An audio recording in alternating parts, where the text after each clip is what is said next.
Professionally trained criminologist Dr. Peter Sejan will be our guest via the telephone. How do we curb the situation in Dominica? I suspect he has given some advice before. Was it taken on board? Did the authorities listen?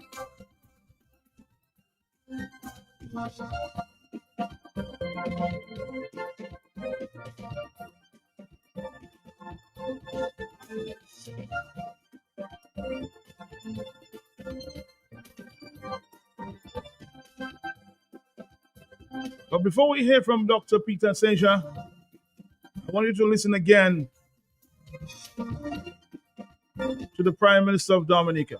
Upon my return to the country on Sunday, I convened an emergency meeting with law enforcement and security officials to thoroughly assess the situation and review the response to these incidents. In addition to the strategies and plans which the police have been implementing, and which I am not at liberty to explain in respect to the details, today I am announcing a series of decisive and immediate measures to address the situation head on. 1. We are establishing a dedicated firearms task force within the Commonwealth of Dominica Police Force. And this task force will focus solely on identifying, apprehending, and prosecuting those involved in the possession, trafficking, and use of illegal firearms. The task force will be a multi-agency unit, drawing expertise and resources from the Police Criminal Investigation Department, the Special Branch, the K9 Unit, the Customs and Excise Division, the Dominica Coast Guard, and the National Joint Intelligence Center, NJIC. The task force will adopt an aggressive and coordinated approach to stamp out illegal weapons from our streets. And obviously, we'll also coordinate and collaborate with regional agencies. 2, effective immediately, we're implementing a confidential hotline for members of the public to report illegal firearms or suspicious activity. Any individual who provides information that leads to the retrieval of an illegal firearm or ammunition will receive a reward of 1,000 EC dollars per firearm. Your identity will be protected. Your civic duty will be rewarded. The Chief of Police will provide the details of this hotline. 3, we are also declaring a limited amnesty period for anyone in possession of illegal firearms or ammunition to surrender them to law enforcement without fear of prosecution. This is a chance for citizens to do the right thing and avoid the full force of the law. The details of this amnesty, including the time frame and drop-off procedures, will be announced shortly by the Chief of Police. 4, we are moving swiftly to enhance our crime prevention and detection capabilities. The government will begin the installation of surveillance camera systems across the country, starting with the city of Roseau. This is a long-term investment in our national security infrastructure and a deterrent to criminal activity. 5, in the interim, I have directed the police force to increase foot and mobile patrols in Roseau and indeed across the country. We must restore confidence and ensure that law-abiding citizens can go about their lives without fear. 6, I have directed that the state engages a special prosecutor to deal with all major gun-related offenses in Dominica. And 7, there will be a ban on the use of tint on all rented vehicles in Dominica, because the police has advised that the majority of these crimes are carried out utilizing rented vehicles that are highly and heavily tinted. Let me take this moment to speak directly to those who believe they can operate outside the law. We will find you, we will disarm you, and we will prosecute you to the fullest extent of the law. We cannot allow anyone in this country the illegal means to bring fear onto a country. Dominica is a peaceful nation, and will not permit our streets to become battlegrounds. I urge all citizens to be vigilant, to cooperate with law enforcement, and to speak out when you see wrongdoing. This is our country, and we all have a role to play in keeping it safe. For our efforts to be successful, we must all play our part. Fighting crime must be seen as a societal responsibility. I want to thank the men and women of the Commonwealth Dominica Police Force for their continued dedication to the safety and security of our people and country.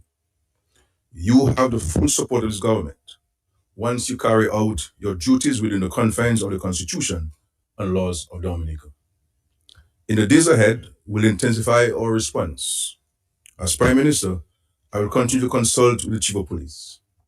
We will ensure that our country remains a safe place to live, work, and raise our families. Let us pledge today, in this moment, to put aside all differences and unite in the defense of our country by rejecting the culture of violence. Let us show care and concern for our fellow citizens, ensuring that we can all continue to enjoy the peace and tranquility of our nature island, Dominica. Later this week, I shall address the concerns of the residents of Roseneuf in respect of the negative impacts which the landfill has had on their health and general well-being. Thank you. All right, thank you, Prime Minister. And you heard the Prime Minister first outlining some of the areas that they will beef up in terms of stopping this crime and gun violence in the country. On the line with me at this point in time, of course, reached out to Mr. Peter Saint-Jean, a Dominican trained criminologist, Dr. Peter Saint-Jean from the Valley. And I know over the years he has spoken out on the issue of crime, and today would be no difference. But given some of the conditions that have been laid out, both by the Prime Minister and the Commissioner of Police, I'm sure Mr. Saint-Jean has been paying attention. And Mr. Saint-Jean, good afternoon to you, sir. Thank you for joining us at short notice there. Yes, Matt. As you indicated, Dr. Peter Saint-Jean, everybody knows what I am. Not just violence. I am the founder of Peaceology, which is the science and practice of low stress and high joy, which means that we have to move away of responding to crime and move towards more building peace. Maybe put about 20% of our energy towards responding to suppressing crime and about 80% of our energy towards building a more peaceful nation. So, yes, I have not probably followed the event. I was not able to make it at the press conference because I had international obligations during that time. Unable to go out. But earlier this morning, after you called me, I actually have reached out to the Minister of National Security, which probably was occupied to reach a head official, one of the top brass folks of the Dominica Police Force, so I could get some talking points and understand better the context of what the police are doing. And when you called me, I was on number 4 of the points that the Prime Minister mentioned, and some of those things were related to me by the top police official as well. But so, Mr. Saint-Jean, I know you have spoken about long term in terms of where we should go, but in terms of short term approaches that we should adopt in Dominica, in terms of stopping what is, of course, the upsurge. We've seen about 3 gun-related crimes, one resulted in the death of a young man innocently by some, of course, drive-by. So Dominica is in a panic mode. How is it that we address the situation, head on at this point? Yeah, but Matt, we have to move away from the idea of saying we hear about long term, but what do we do now? Because when we said this 30 years ago in Grand Bay, when we said this 22 years ago in the Crime Symposium, we end up in the same kind of problem. We need to be talking about long term and short term at the same time. If we keep responding, waiting when those things happen to say, okay, I understand down the road we need to do that, but what do we do now? We will continue to be having that same type of problem. As I've indicated several times, the same way that we had an approach towards HIV/AIDS, the approach we had towards COVID, national and collective efforts to deal with problems have proven to be the most sensible, the most cost-effective, and the most sustainable ways of dealing with these things.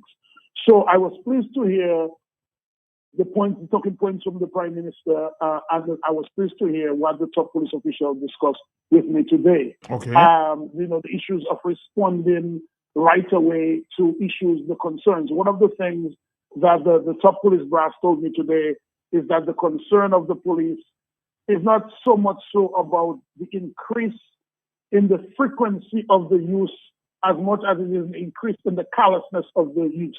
That is not to say that the increase in frequency is not a concern. But what the police brass was telling me is that people are seemingly getting more bold, affecting innocent people, and seeming that they are doing those activities, the kind of boldness and callousness that seems to suggest as if they have no impunity. So part of what the police seems to be doing, to my response from what I heard from what the Prime Minister said and what the police top brass told me, is that right away, this boldness of the use of weapons for violence, to your question of what needs to be done now, a few things need to be done. That the police will initiate some checkpoint stops, and the checkpoint stops, of course, they look at your driver's license and insurance and all those things. But more importantly, they want to ensure that if illegal guns are being trafficked, that they're able to intervene into that. It seems that they have not even determined exactly how the gun amnesty will happen, but they're giving you a heads up that there is an amnesty. Look out for the fact that there's an amnesty that will be going on for weapons. It will be for a limited amount of time. And as the police top official told me, whether you're a police officer or not, even somebody like you, like Q95, Carrier FM, maybe the radio station priest and people like that, I don't even mind volunteering myself to be a trusted person that somebody can trust to turn in a weapon to, so that their name can be protected, their identity can be protected, but an illegal firearm that could potentially hurt someone can be removed from the streets or the hands of people who could cause harm. And I think these are the immediate types of things, as the Prime Minister said, as I heard him say, that we can set our differences aside and unite ourselves for a more peaceful Dominica. And I believe that is the moment. That is what we are talking about. And I mean, a national plan is good to have a whole plan out, but we also need to set our minds together to work collaboratively for a more peaceful Dominica. But Mr. Sejan, yes, while I get your points, then I underlined the one word in terms of, as you indicated, that you need to sometimes, if you have a gun and if you have information about a gun, that you should submit it to somebody that you trust. But I read from yesterday's discussion that the people of Dominica, I will say, the majority of persons who have called in have indicated that yes, they may want to get information, but they don't trust the police. How do you deal with that? Yeah, Matt, I'm going to say this off the cuff. I've said this to you before, and I don't mean to be pompous or anything. You've called me doctor, as is my rightful title. You call me doctor and change it to Mr. If you could continue to call me doctor, that is my rightful title. Okay. And the young people who aspire to be doctors, I want them to be reminded that doctors make good contribution to the work. So thanks in advance for respecting my professionalism. I appreciate it. All right. In terms of that, I understand the fact that police, currently, a lot of police agents around the world, and Dominica no exception, are not trusted. Sometimes people give information to the police and that information comes back and haunts you. We are not going to fix this overnight because this has historically been something that is of concern to us. So I believe that the Prime Minister, Minister of National Security, and the police chief and so on, in their pronouncements to people about turning in weapons where they will be protected, I think they should also make a statement to indicate anything that they have done or they are willing to do to help reduce the public fear and distrust of the police, because that is real. So one of the things that they really need to say is, I know that you may not trust the police to the full extent that you do, and you have good reasons to do that sometimes, but here is what we are going to assure you, right? We are going to assure you that if you turn into the police, that we are going to ensure that there are mechanisms, the same way that we have mechanisms to which we will make sure that your identity is protected. And second of all, if somebody violates, if a police officer violates that trust and puts a citizen in harm's way, we assure you that we'll have speedy and fair prosecution for that person. Things like that to make people feel more comfortable, because a lot of people distrust the police for good reasons. And I'm not saying that police are to be trusted all the time, but they have good reasons to distrust the police. And I think as serious as they are, if they say those things, that will help people to be a little more comfortable with turning in weapons or giving information to the police. One of the conditions offered there by the Prime Minister, he said, and the world heard, that if you share the information, at least say what you know, we are prepared to give you $1,000 per gun. Do you think that's a good one? Well, I mean, I remember those things have some conditions as well, right? Because let's say there was one gun found and 3 people gave information, and all 3 people gave valuable information. Does that mean that $3,000 will be given for the one gun, or will that mean that $333 will be given to each person and 33 cents for the one gun? And I think part of what we need to do is to be understanding that, when we say those things, all of the details will not exactly to be known, and so there is, when you try to do those things, sometimes you hit head on and sometimes you make little errors. So I think we all need to be patient, in if that is being done, that all of the details may not be worked out, but I believe that it will be able to be worked out in some kind of way.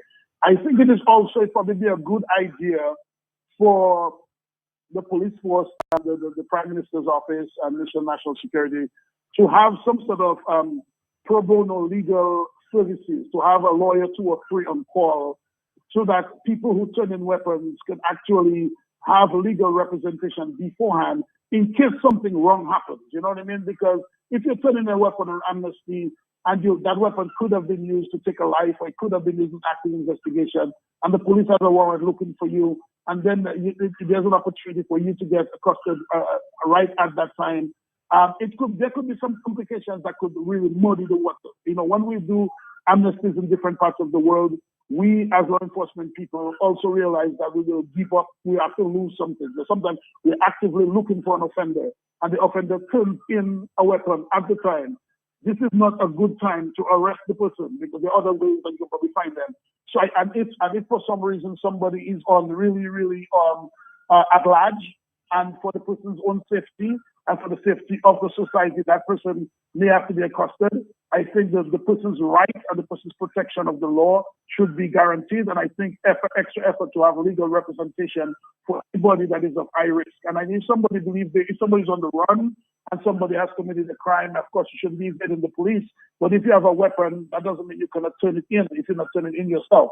So you can find a trusted person to turn in that weapon for you, even if you yourself at the time are not ready to turn yourself in. I'm not encouraging anybody to hide from the law, but sometimes people have other things to consider. But I think part of that should be having legal services at bar for people who may have more higher levels of risk and exposure than necessary, than realized. Of course, another issue that came up, and I've been, of course, a lot of people have been speaking to it, and I know you have made that statement before, but you seem to have had a hands-off approach to that comment, because Mr. Blackmore, has been head of security for like 20 years. He's the guy in charge. But in recent times, we've been hearing a lot. We've been hearing a lot about he should resign and give somebody else to run that department because there's no leadership there. How do you approach that comment? A lot of persons have been suggesting that Mr. Blackmore should step down as head of security. Well, I mean, I don't want to repeat things that I've said before. I've even said some things that I've said, and the ways that I've said them, I have found it worthy of apology, because sometimes I've used words that were perhaps not the most professional to describe my assessment of certain things. So I'm kind of moving past those years, because I want to contribute for a more peaceful Dominica. But I do know, as an international regional a person that deals with national security and police matters, and a person that trained a lot of police officers, and as someone who has participated in Mr. Blackmore 22 years ago for the Dominica Crime Symposium, and then Mr. Blackmore himself, as someone who has a sociological knowledge and insight, knows that there can be fatigue. Anything you do for a very long time, there's fatigue. And there's something called compassion fatigue. And compassion fatigue is really, when some things happen and they keep having a major impact on you, after a period of time, you lose your ability to have a freshness of concern and creative hands-on approaches to deal with the problem. And so when you have people who work in certain positions for too long, they encounter compassion fatigue and other creativity fatigue that make the ability to be effective in office less possible than otherwise. So every now and then it's important to rotate people, the same way like police officers get rotated from different districts so that they can untie themselves from close relationships with people. They can move away from some kind of cantankerous problem. It is very important. We as national security advisors, we advise governments to rotate your ministers of national security, rotate your police brass, and so on in reasonable time. We usually try to find that 5 years is a long time for somebody to be in an office of that type of importance without at least being circled out for another 5 years and in. So for the long period of time, we can put aside whatever we want to say about Mr. Blackmor's ability. Let us say that you're doing a perfect job. It is unhealthy for the nation for someone to be in a position for so long that it has so much high demand because they're not even able to take care of themselves and their own situation. And sometimes when I say they can take care of themselves, I'm not saying that he can take care of himself, but I'm just saying that the demand of the work allows them to be able to take good self-care of themselves. And it also allows that if there's some very sensitive information, that when you change top brass in those positions, sometimes it allows new eyes and new heads, and it allows conflicts of interest. So it's a very healthy thing to have about a 5-year term maximum that you circulate people like police chiefs and Minister of National Security and so on. So if we have to say that, it's probably had time that Mr. Blackmore is probably 3 generations of overstay, as we would recommend as national security experts around the world. That is typically what we would recommend around the world, and that's what I'd recommend. So if there is an opportunity for there to be a fresh mind, a fresh means to lead in national security, I believe some of the roadblocks that we're having probably can be dealt with. That's aside for how we assess Mr. Blackmor's work. I mean, some of us may say that some of it has been good, some of it has been less good, and some of them may be poor. I mean, that's something to address. But aside from that, no matter how good he would have been, it is not very helpful to have more than 5 years of leadership in those positions. As a matter of fact, Doctor, I spoke to Mr. Blackmore. I asked that very specific question. Here was his answer, and I want you to, of course, sponsor that for a bit there, Mr. Blackmore. There's pressure from the public in terms of, let's say you're leading that ministry for a number of years. Is it time to step down as a security minister? So, Mr. Prime Minister can also answer the question because we're talking about reshuffling now. I know that falls within the level of competence of the Prime Minister. But I want to say that those who are saying that I know, and they have seen me as somebody between them and them, the ability to overrun the government. And you have to respect the government of the day. So that's not my fault that they're complaining. But again, so I mean, I will stand for country. So it's not my fault that, I mean, they were not able to succeed with their endeavor to unseat a government elected by the people for the people. But when you look at the totality, the crime is significantly down. Historical lows, burglaries, historical lows. In the 90s and early 2000, we averaged 1,005. We're down to 300 and something. Rape, down. You look at my point. Unlawful sexual intercourse, down. Taking convenience, stealing somebody's vehicle, does not belong to you, down. Every aspect of it, down. So the government has done a good job, etc. So, as I said, I know who sent you the question. All right. So basically, that was a response to the question as it relates to persons putting pressure on this government to, of course, reshuffle the ministries of government, including that of the security minister. Doctor? Well, I mean, I think part of what I heard Mr. Blackmore say is that his long tenure as Minister of National Security has not been doing exclusively of his own wishes, that he's doing such a great job that the Prime Minister has found the best thing to do in that instance, maybe compared to wherever else, is to renew his appointment. So, I mean, I imagine that the Prime Minister has data and has information and insights that let him believe that that is the best thing to do. And maybe, you know, sometimes when we work as national security consultants around the world, we find that areas with small populations of people have a smaller pool of people that they may sometimes find with confidence to shuffle, because sometimes you're between a rock and a hard place. And I don't know if that is the reality. If that is the reality there, but we still recommend this sort of a 5 years of reshuffling. That even if somebody is doing a good job, it could reshuffle. What I heard Mr. Blackmore said, and I do not. I know he will be speaking from the numbers he's speaking to in terms of the point that he has referred to of the different crimes that have dropped. And if he is thinking that this is what the Prime Minister is using to determine his continued longevity, that is an issue for them to understand. But I believe also that the story of the crime situation in Dominica is not a perfect or even a good enough one. Even if there have been some declines, there have been some increases in other ways. And the other thing too is that we may say that, okay, it justifies I stay in office, or it justifies that I continue to do what I'm doing because things are getting better. But because things are getting better, or because some things have gotten better, does that mean that they have gotten better because of my performance?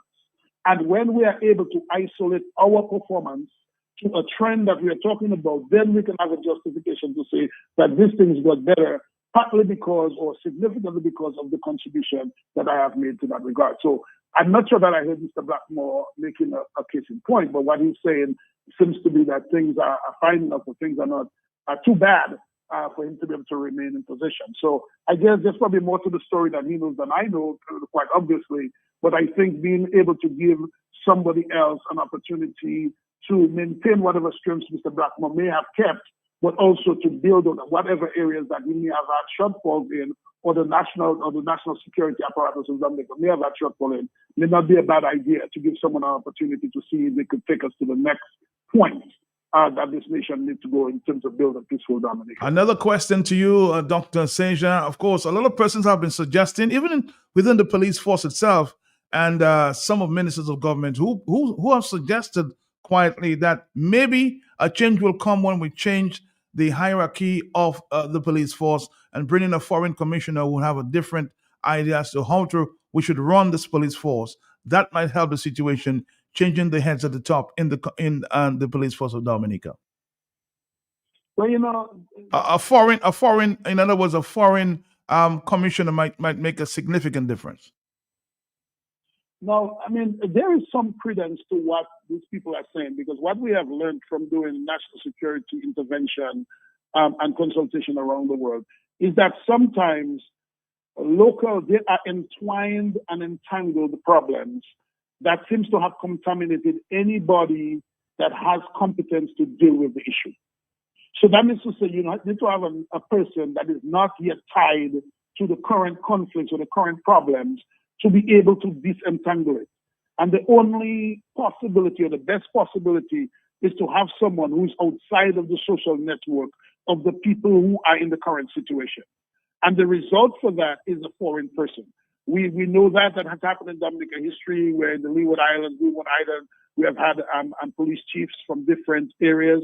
When St. Kitts was facing its problems, heightened problems, they were seeking to have a foreigner, and there was somebody that was a St. Kitts national that actually was working in Washington, D.C. or something like that was so not so entangled with the current situation, but was locally knowledgeable about the current situation, that he was able to be a good balance. And sometimes that is a recommendation we as consultants make for like a 3 to 5 year term. So it is not really a long-term strategy, but it is just somebody that may not be entangled in current local politics or police politics or some things that seem too tricky to deal with, and that outside person's voice that has a little more of a neutral position can help to stabilize some things. But if you do that, it is very important to have a success plan where there are always superstars, or there are always rising stars within the police department.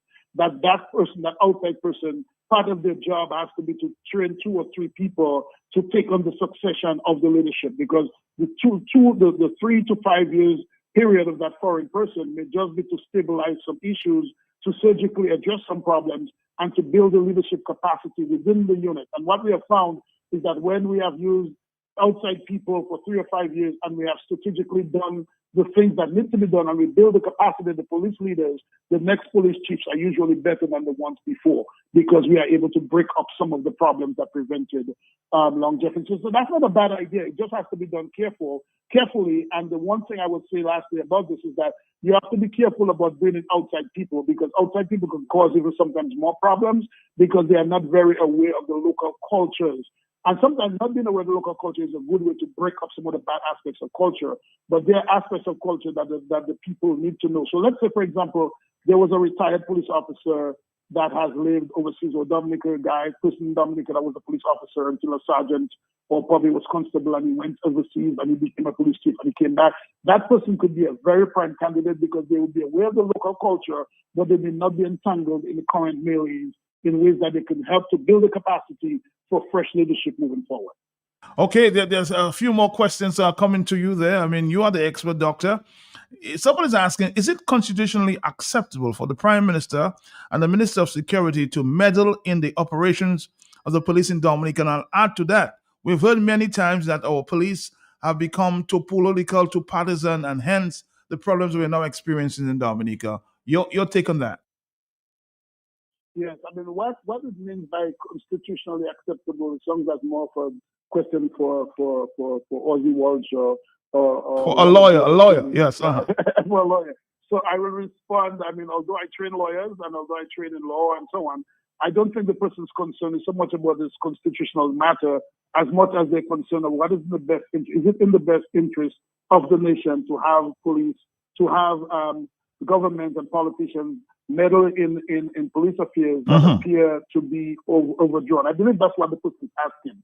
So I'm going to respond because I believe that's what the person is asking. I think it is unhealthy for there to be an overbalance or too much of an overreach of political intentions and clear political partisanship in police leadership around the world that has proven to be a beginning of chaos.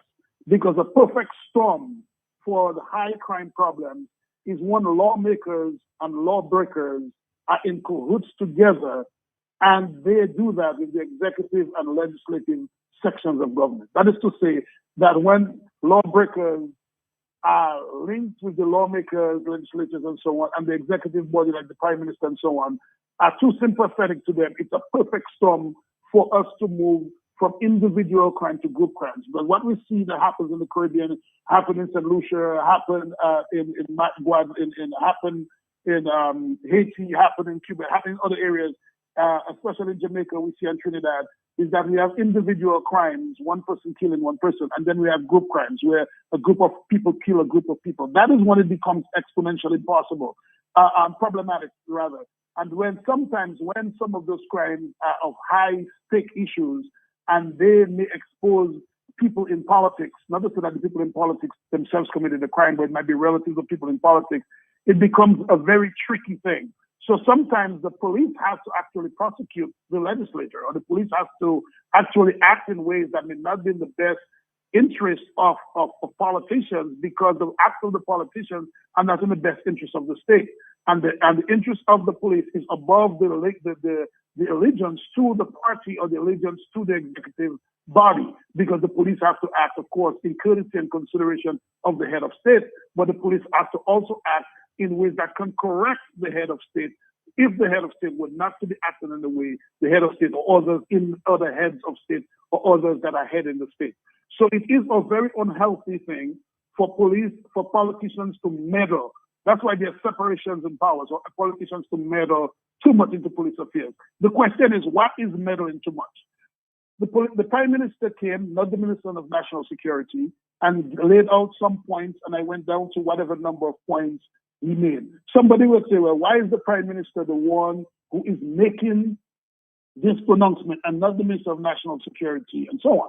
And they may have some point, but it's also important that someone as high as the Prime Minister is, the highest person in that position, to make his voice being heard as something that he endorses. And when he says things like, they are discussing about removing, not letting people rent with tinted vehicles, because it has been known that these are vehicles that are used for crime and certain things like that, the amnesty and certain things he said. I don't believe that's an overreach of the voice of the Prime Minister, because I believe he's probably assembling people nationally and internationally to work on the behalf of Dominica. But let's say there were an investigation of somebody who did something, and the Prime Minister will probably, or somebody in Minister of Office, were to try to intervene in how the police investigate the crime. That is when an overreach is. But it's not an overreach if the Prime Minister is working with the police chief and working with the Minister of National Security, and the Prime Minister is speaking about a national effort to create a more peaceful Dominica. So it is a problem, but we have to define it well and don't just call everything overreach. But when it's an overreach, we need to call it to where it is, and we need to abate it. All right, thank you very much. And of course, another issue that came up in recent times, we're hearing that police officers themselves have turned bad eggs. They actually share information with the would-be criminals, and hence that's affecting the investigations. That's a bad way to go. Yes, Matt, this is a problem we are facing as national security advisors across the world. I could spend a whole session with you giving examples from countries to countries. I'm not making any excuses. Remember, the people that we take as police officers are pulled from our general society. They have mothers, fathers, brothers, cousins, and so on that are part of the general community. Some of them have problems. But before you continue here, of course, it starts from the recruitment, because a lot of police officers have gotten to be police officers because one of the criteria is my pal rep sent me. So this is a bad thing. Okay. Well, if your pal rep sent you and you are good, it's probably not that bad of a thing. And if your pal rep sent you and you are bad, but if your pal rep sent you, you should still be vetted. So because your pal rep sent you doesn't mean that it ends, because a recommendation probably comes from somewhere. And I think that the idea that I would not say that no pal rep needs to recommend people for police officer. It does mean that if the pal rep sent you, it doesn't mean that you go to the front of the line and you should go ahead of everybody. And if you are a bad egg, that should be taken in. So the fact that the pal rep sent you is not enough of a problem by itself. But what happens after the pal rep sent you? You send a good person that can be vetted independently, and if the person has to be rejected because they fail a psychological profile or a background check, is the pal rep then coming back to say, well, let my fellow go, or let my person get their way? If that is the case, that the pal rep is intervening after the person has been determined by police and professionals not to be appropriate, that's when it becomes a problem. But if the pal rep has somebody good to recommend, that's probably a good thing. We just have to avoid overreach. Well, here's a police officer speaking to me there as we speak. He says, "Matt, the long and short, if it is, there's too much political interference in the police force.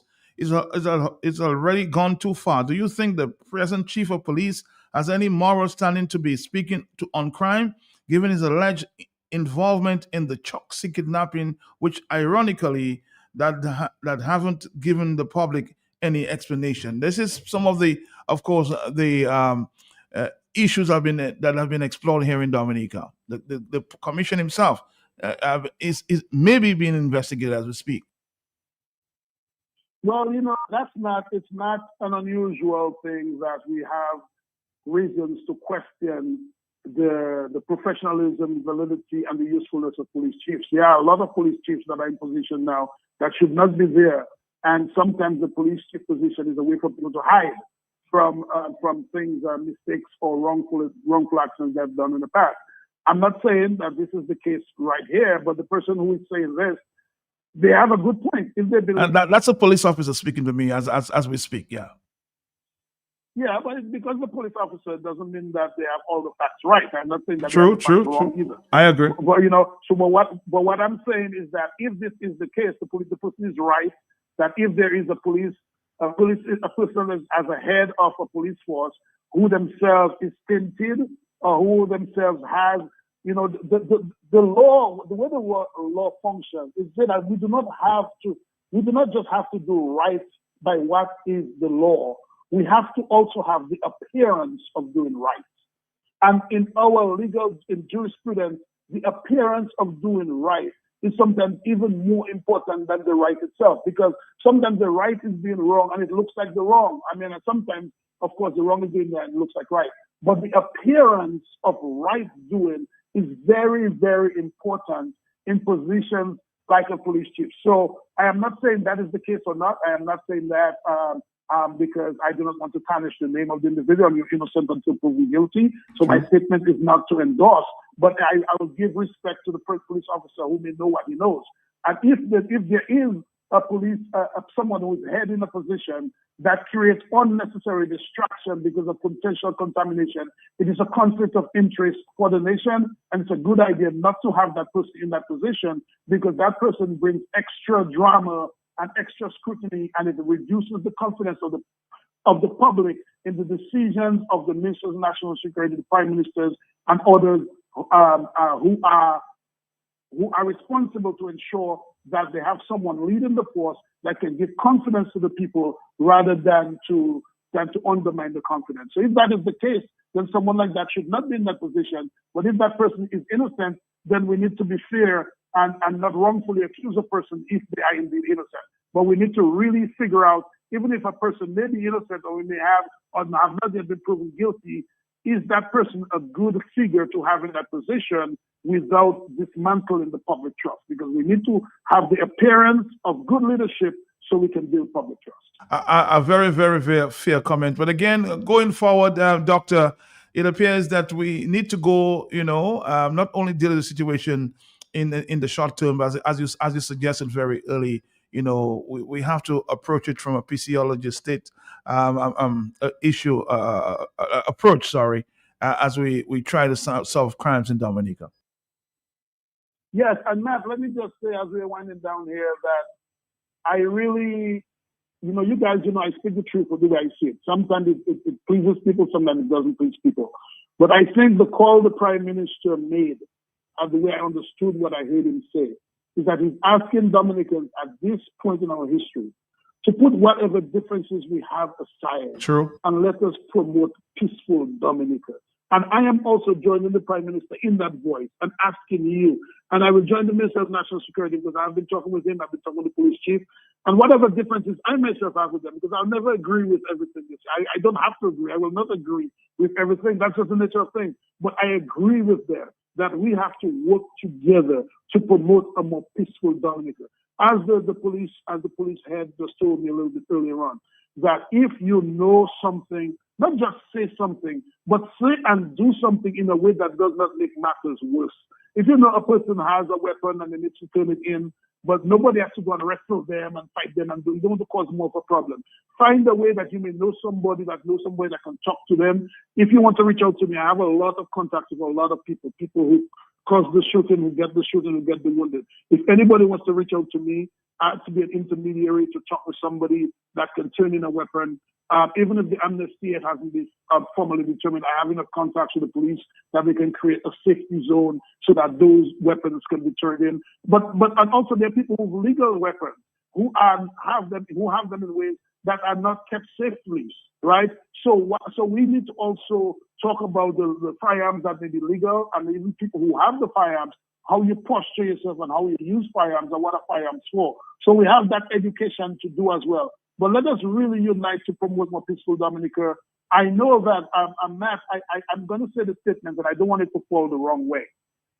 A lot of times, we do not do what is necessary to solve crime problems in a nation because the wrong set of people are not yet dying, or the right set of people are not yet dying. What that means is that a lot of countries like Jamaica, in Trinidad, and in certain areas in the United States and other places where I do consultation, unless a high-profile murder or high-profile type of situation happens, a lot of people do not see it as a serious issue.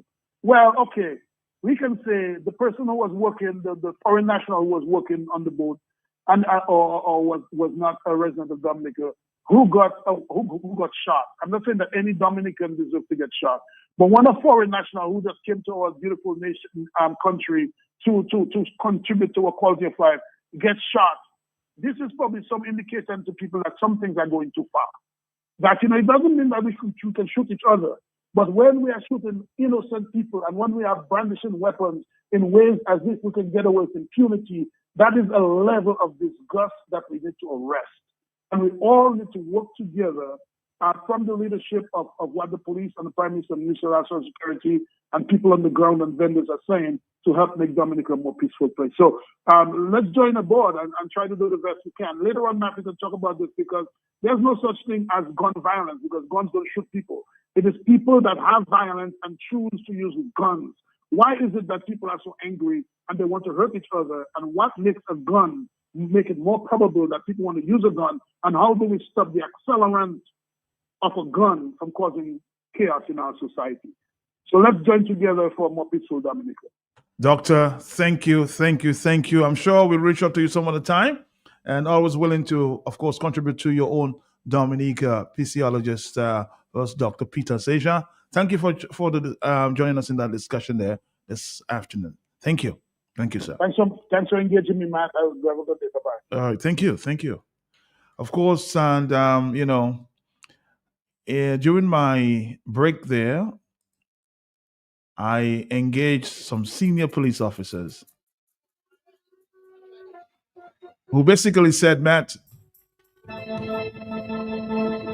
I am willing to speak. I won't disclose just yet, but one superintendent and another former ASP. So everybody seemed very concerned. And these names I will not disclose until I have confirmed. But they have indicated to me that they want to speak to the issue of crime in Dominica. That's all I'll say at this time. Dominica, let's take a break and continue to listen to the most talked about afternoon show on radio, The Talk on the Block. Stick around.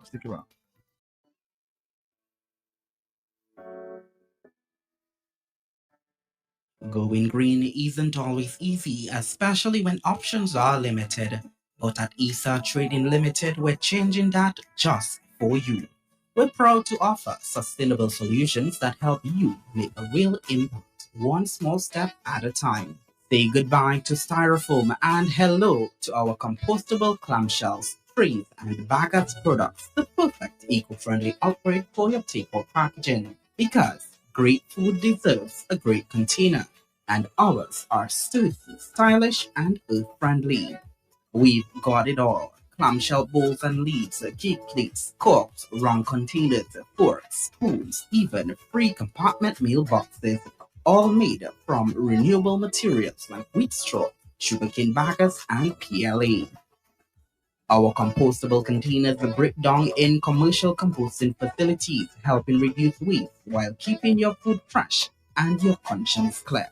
Join the movement. Make the switch. Visit us today at Kennedy Avenue and the Bayfront for all your biodegradable packaging needs. At ESA Trading Limited, we're making a difference for you and the planet.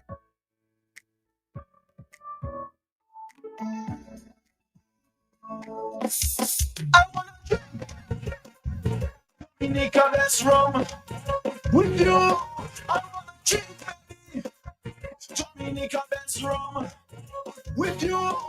Get the body, drink it every day. Give me energy, no right pepper way. Get the body, drink it every day. Give me energy. Time to date me with okay. My body, my knee, ready, full energy.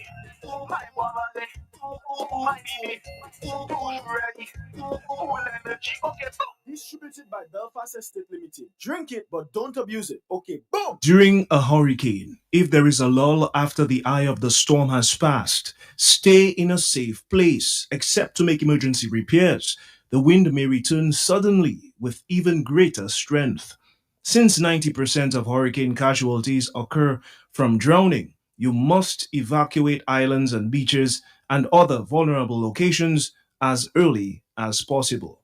And those seeking shelter should shut off water, gas, and electricity before leaving their home. A message from Q95 FM Radio. Do you want more miles for less? Rubis Ultratech Gasoline and Diesel uses advanced fuel technology to optimize your vehicle's performance and improve its fuel economy. By removing deposits, Ultratech maximizes your vehicle's performance, keeping your engine clean and running like new. What does Ultratech greater fuel economy mean to you? You get more miles for less. Put only the best in your tank. Ultratech Fuel, only from Rubis. Get Rubis, get going, get Rubis, get going. Dominicans, enjoy your property, protect your property. You homeowner and businessman, protect your property, enjoy your property. Can't wait for the hurricane, can't wait till you flood again, can't wait till your roof fly out and all your business coming out. Remember, no insurance company will insure your property when a storm is approaching. Get ahead of the hurricane season and insure with a company who gives you the assurance of payment for your valid claim. Come speak with us today at the New India Assurance Company Limited, upstairs AC Shillingford and Company Limited, 24 King George Street, Roseau. Bring along an up-to-date valuation from a qualified engineer and get insured today. Are you ready to heal from diseases naturally? Hypertension, diabetes, autoimmune diseases, stress, poor circulation, female disorders, and other conditions? Do you know that diseases can and have been reversed naturally? Join us for the Natural Health and Healing Hour presented by Roots Herbal Remedies on Friday, July 11th from 6:30 p.m. on Q95. Explore the healing powers of nature's herbarium with renowned herbal physician Deja and Dr. Paula Lockhart, PhD, author of 2 books, Natural Plant-Based Remedies and Herbal Physician's Guide to Food and Nutrition for Health, Healing and Well-Being. Tune in, call in, learn, be empowered. Take control of your well-being. The Health and Healing Hour starts on Friday, July 11th, 6:30 p.m. on Q95. Don't miss it. Call, learn, be empowered. Take control of your well-being naturally.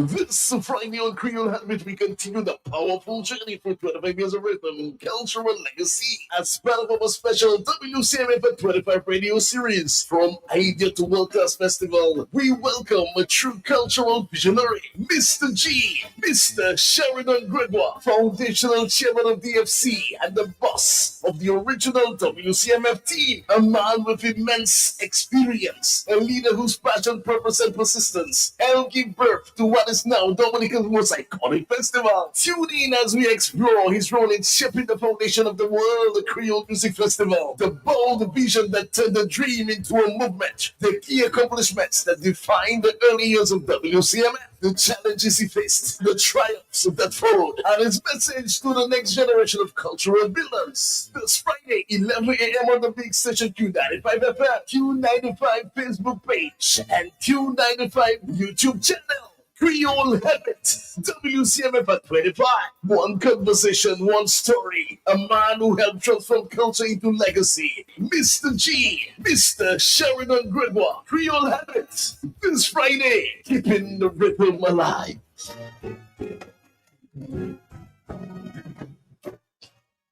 All right. Thank you. On the telephone, of course, the lines are now open. We just heard there. Wow. What an interview there with the criminologist, Dr. Peter Seja, on the issues of crime in Dominica. I've, of course, worked with Dr. Seja for a number of years. As a matter of fact, he was one of the first persons who used an interview I did live from the hospital when the late Pierre Charles died. He has used it to, of course, teach some of his students there, at the university. So let's take a phone call at this time. Hello, talk to me. Thank you again, Dr. Seja. Yes? Good afternoon, Matt. Good afternoon to you, sir. It was very nice listening to Mr. Seja. But Matt, look at yourself, look at myself, and look at the country. Let us be real. Matt, let us be honest with ourselves and let us be real. Matt, nobody is sending nobody to do crime. No government is sending nobody to do crime. But Matt, when you sit down and you watch 25 years of a government. No one not perfect, Matt. But when you look at 25 years of a government, up to this time, there is nothing the government can hold opportunity on. The government does strong at any of the letters. I mean, by now, Matt, the government should already have an advantage towards crime in Dominica, man, Matt. 25 years, Matt. Matt, something not right. And Matt, you see another thing, Matt? Even everybody come in and say that. Scary come in and say that. Everybody come together. Matt, I have a problem with that over there. You see that coming together? I coming together, you know. But I know how I coming together. Because for you to come together in Dominica, you have to sing labor song. Anytime you have to come together in Dominica, you have to sing labor song. Once you objective to a view, you anti-labor. So how are we coming together? All of them running until they come together. It's a good Dominica, it's a good Dominica. Dominica was always there on their previous administration, and those things never happened. So don't come and tell me come together. When I come together and I object to your views, I anti-labor. So how are we coming together? That don't make sense, Matt. Thank you. Thank you. Boy, police officers are willing to come forward these days there. Another one is revealing to me, Matt, I am also willing to speak. Do you know that the alleged Choksi kidnapping, that a senior police officer told the judge the whole truth? As such, the government may have paid him millions of dollars from the taxpayers' money. Allegedly, yeah? And they have it hush-hush. As I said, the police are now speaking, so senior police officers,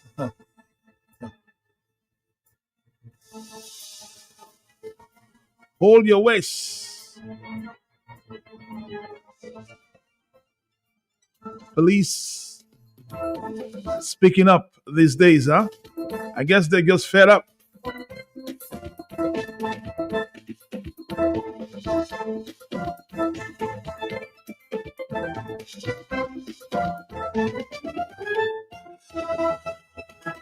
And maybe a little upset about this political partisan rise by more hard-working officers that have just been passed by. You know, as a matter of fact, you know, a couple days ago I spoke to one superintendent, ASP, and he said, Matt, you know, it's just not fair, you know. I trained these guys as corporals and now they're my boss. It's not fair. It's not fair. On the telephone, let's go back to the telephone at this time. Hello, yes. Matt. Boy. Yes, I'm here. It was Bernard in the morning earlier. Yes. Now it's Bernard tomorrow in the afternoon. You're back again. Yes. Matt, we need to find out, I say we because I'm one of them. We need to find out how genuine that statement is that you will not be prosecuted. Because the previous commissioner or deputy commissioner, he said if you bring in your guns, an amnesty is given, and then you bring it and it's you can still be prosecuted. Am I not correct? True. Right. So we need to know that if you bring in your guns, because I am one that investigating that as well. Okay. Because I may just be part of that as well. Yeah, because remember, I told you what I used to be. All right?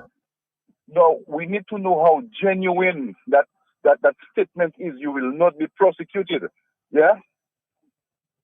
Because Valerie said that even though you bring your gun in an amnesty, it's possible that you can be prosecuted because they will still do ballistic tests, and they'll find out that gun shoot 5 people, and they'll investigate you, and come on. We need to know how genuine that thing is. Well, you just said Mr. Peter St. Jean, Dr. Peter St. Jean, he says, well, if you have an issue and you think you need to do the police, you can give him a call. He'll be the intermediary. He'll be the go-between person, and you can talk to him. So if you need his number, those of you who are listening who may have a gun, he's willing to stand with you and maybe explore that issue, okay, or that situation. Let's see if we can take let me see, voice note from an ex-police officer, I think. The problem is, bro, some leaders don't agree. When people disagree with things they may say or they may do, knowing that the things they may say or they may do are wrong or is not good at the time.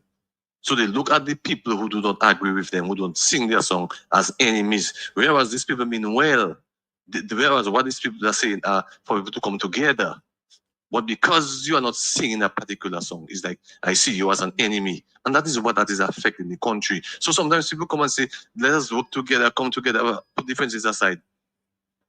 Sometimes the person who is saying put differences aside is they cannot put their differences aside, because they see you as the enemy because you constructively criticizing certain things about them. So they see you as the enemy, whereas it's they who really have to put their differences aside and into the voice of what other people. I used to be the president of an organization. At my very first AGM, I was elected president unopposed. I served about maybe 3 terms as president. And I said one day in a meeting as a president, I need other people to serve in that capacity as president. I can be the vice president, I can be the secretary, but let us share it. Let other people learn. And I did just that. It is not that I was not performing, but when I do exit, what happens? You call that succession planning. So other persons became the president and I served under them. And after I became president again, no harm, no problem. So it's not anything personal sometimes.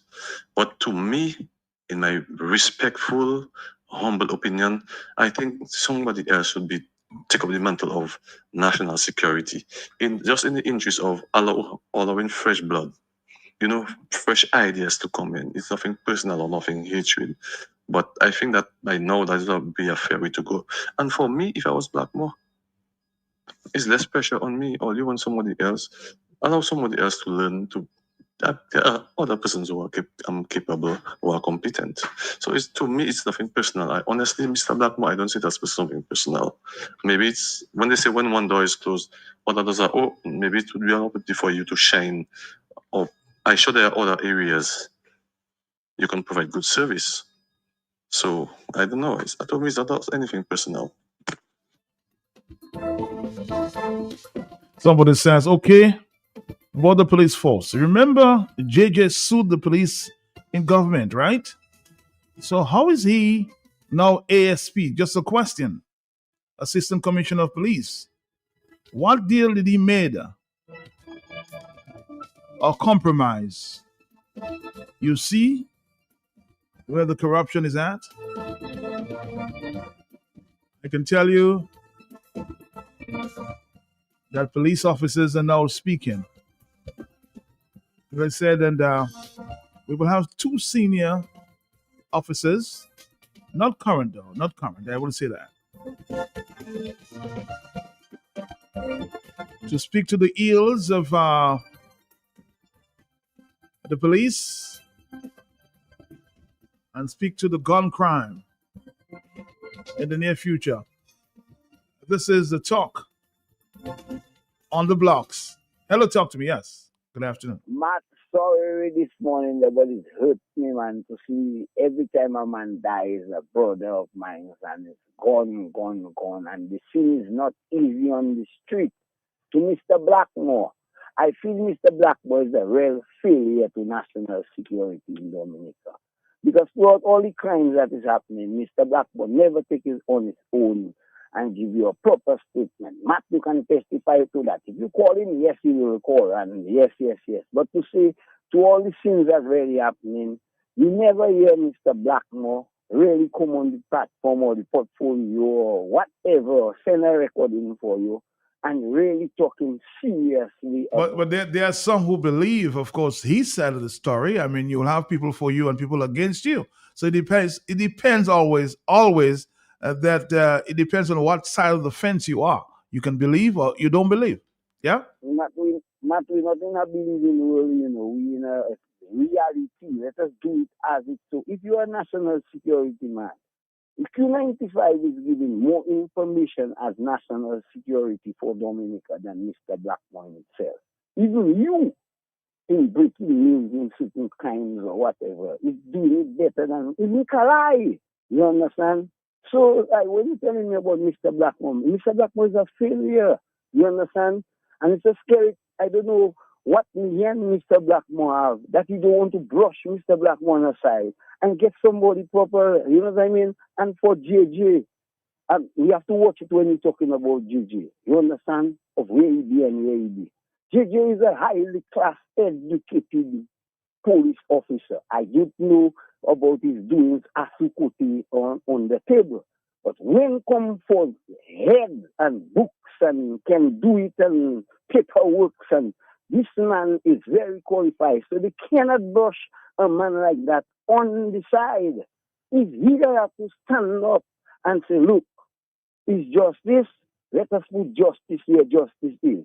You understand? You call Mr. Wicks back and you call Hobbs from Cochrane.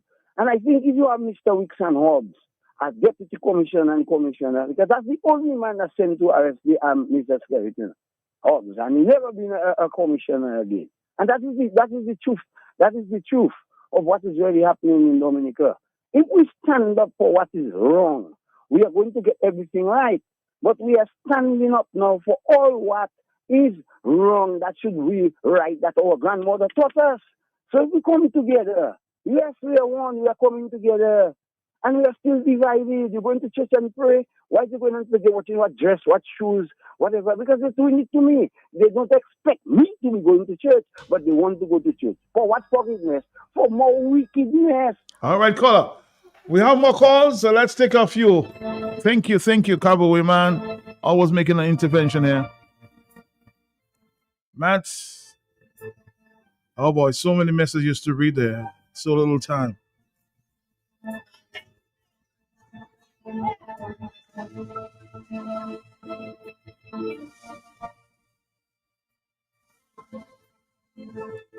Somebody says, Matt, the superintendent of special branch joined under the UWP. He is asking potential officers at this time what they think about the PM in interviews. When he joined, allegedly, when he joined the force, no one questioned his political association because it is his constitutional right.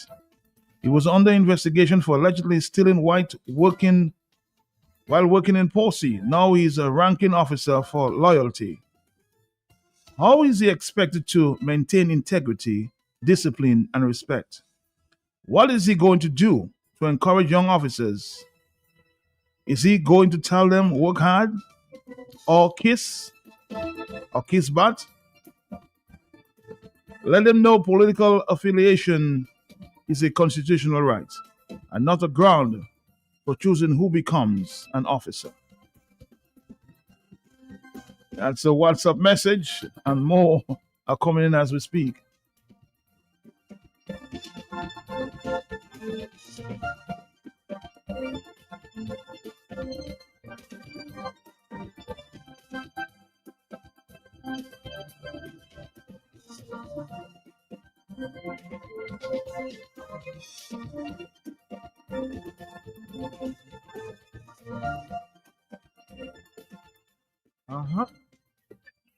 My brother. Tell me. Yeah, your callers keep on saying what Melissa said and what Shakira said, Matt. You said so. So why are you not talking about when Thompson Fountain said that the same young people that getting themselves involved in gun violence, the same young people that they thing with guns, right? Thompson Fountain said the young people are looking for guns to kill Haitian and Chinese. So you are not talking about that at all. But you all want to specify what Melissa and Shakira say. Come on, let's be real, right?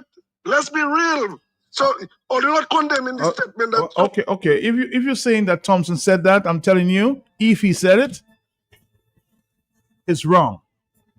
I did not hear it, but if you said he said it, I will condemn it, okay? So it doesn't mean that if Melissa and Shakira said it, they're right. Wrong is wrong, right is right. If you're claiming that and I have no evidence of that, but if you're claiming that Thompson said that as well, I condemn it. Okay, brother? I don't mix apples and oranges.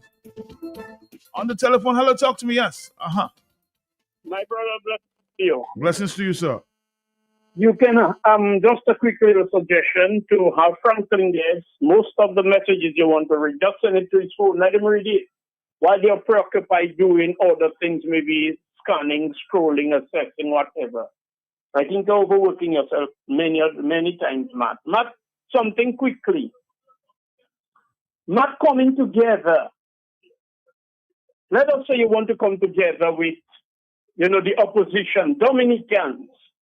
Scary would have to apologize for people to take him seriously. Melissa, Shakira, Austri, Blackmore, all of them already. One time, Austri tell Brian to come put his hand between his legs or get a doll. And these are not parliamentarian utterances. Leave that for blessings.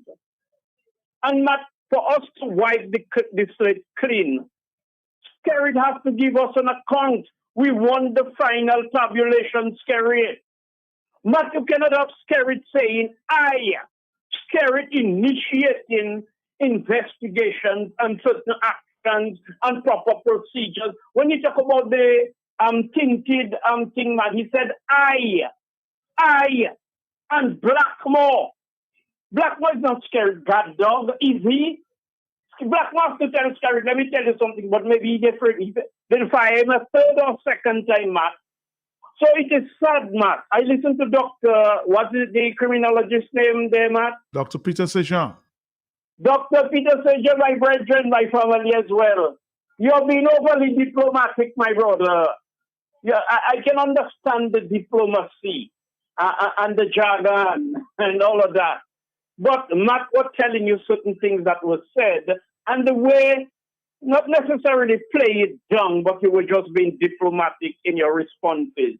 Not what is going on in Dominica. I will not say Dr. Severin, what's his name there, wherever he is, and he don't know what is going. He may know more than me that in Dominica all the time. But really and truly, my brother, we are in deep.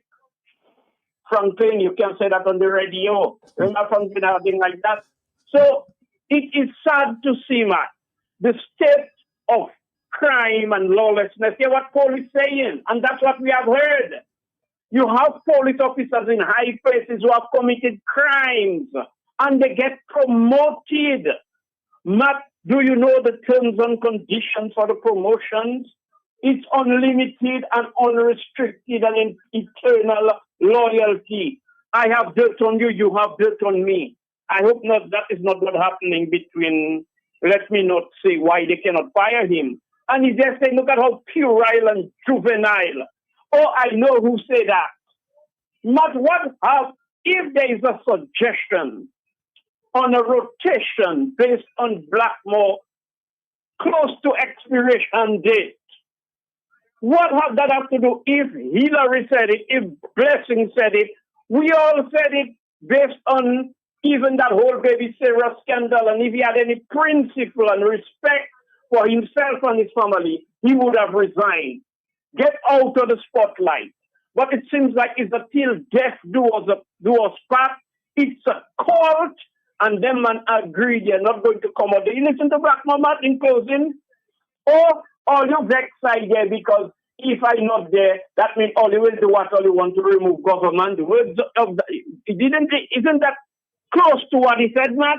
I think so. I'll repeat it to confirm.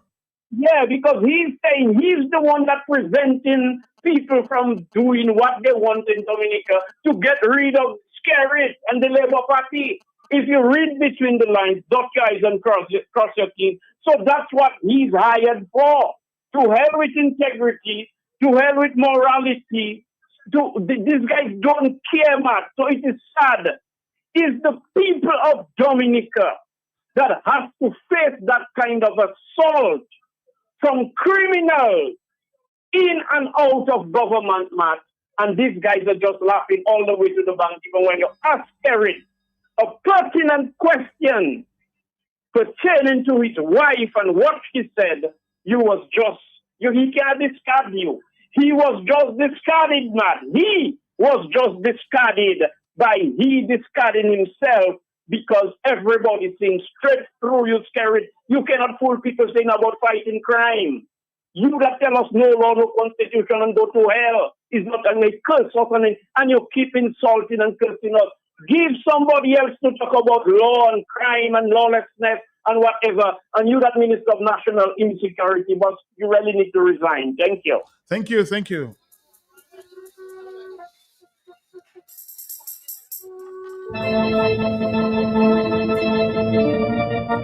It's a very, very hot program in the afternoon. Everybody wants to get a minute or two. Hello, yes, I'm here.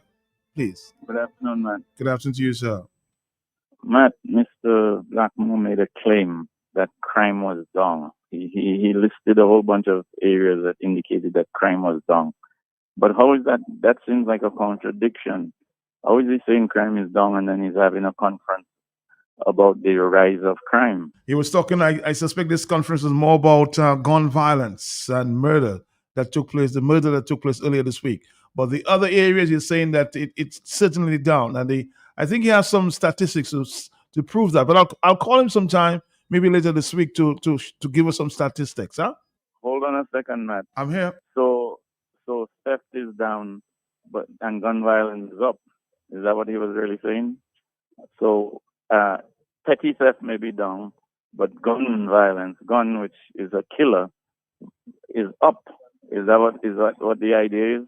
So it was strictly about gun violence. That's what the conference was about, yeah. Okay, well, thank you for the clarification. All right, thank you very much.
Let's go back to the telephone. Hello, talk to me. Uh-oh.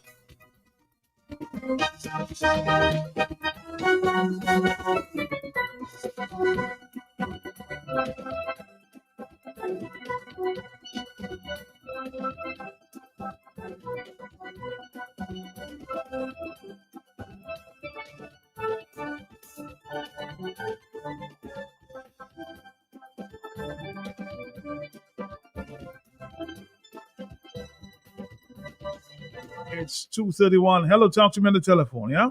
Yes, good afternoon, Matt. Good afternoon to you. Matt, what is really crime?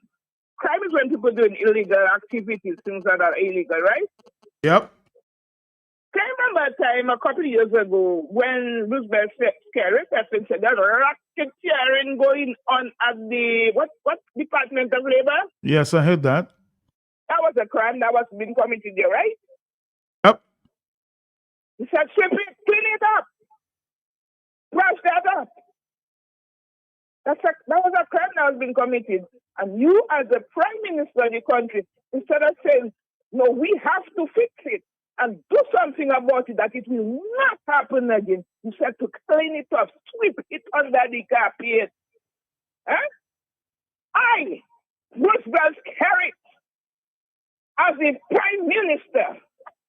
No one will tell me I shouldn't. What did he say that? I will not. Like, he will be nominated. I, Roosevelt Scott, will be nominated as the prime minister to help the Constitution. All that is a part of crime. When young people hearing all those things, it's going up in their head. That's why they say, monkey see, monkey do. Children learning what they see, not their home, they're learning what they're seeing outside.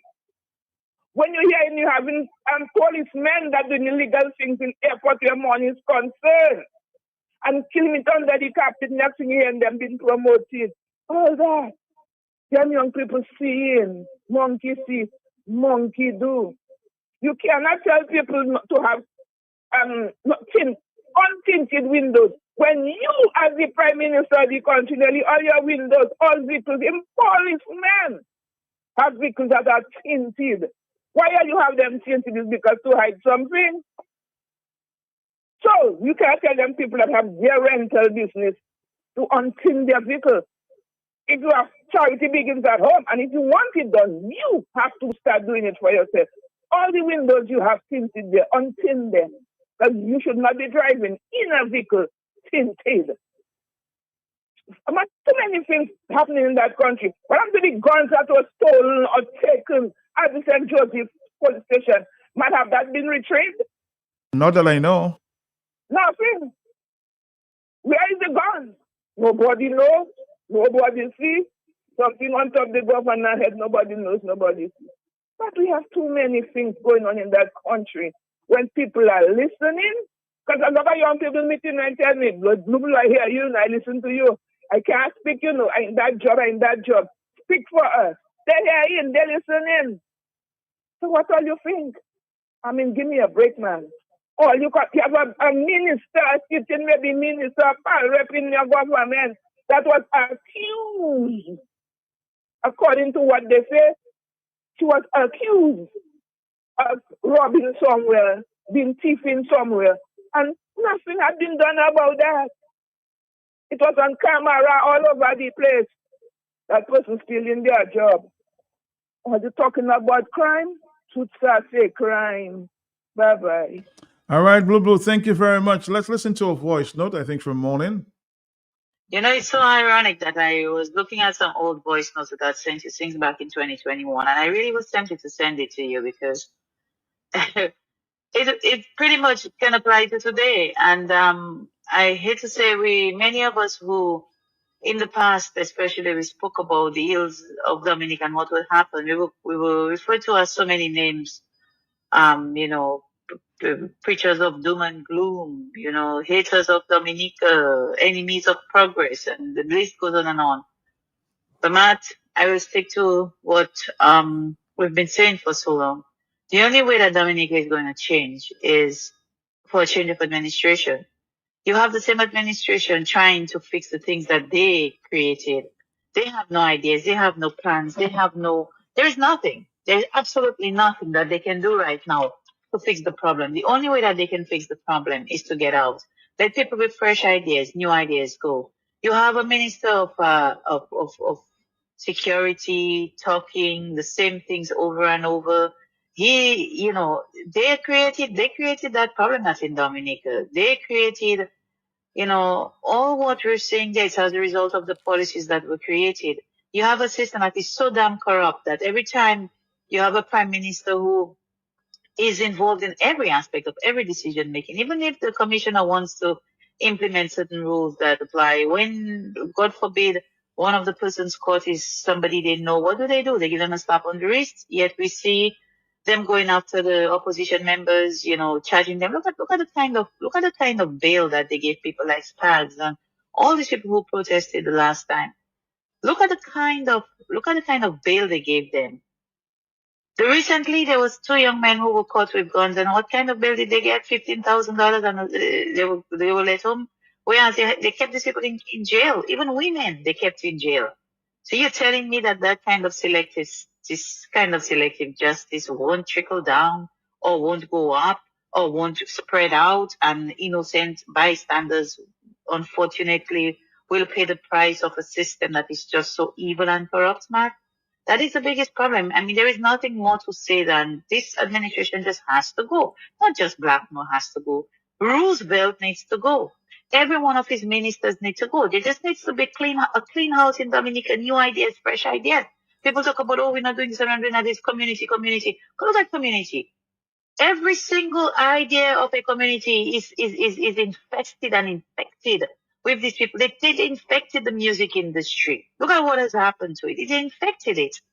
When he saw that the musicians were, Booyah was becoming a huge thing, what did he do? He got involved in the nasty business himself. I really praise those who decided that they were not going to get themselves infected with this political system and stay away from this man and his politics. Look now, you're seeing the same thing with the bikers. So, every system, every time they know that there is something that they can, infect and infest, that's what they do. And so we have a system that continues to repeat itself. Crime will continue to be rampant in the country. I listen to Blackmore giving his so-called statistics. Statistics, really?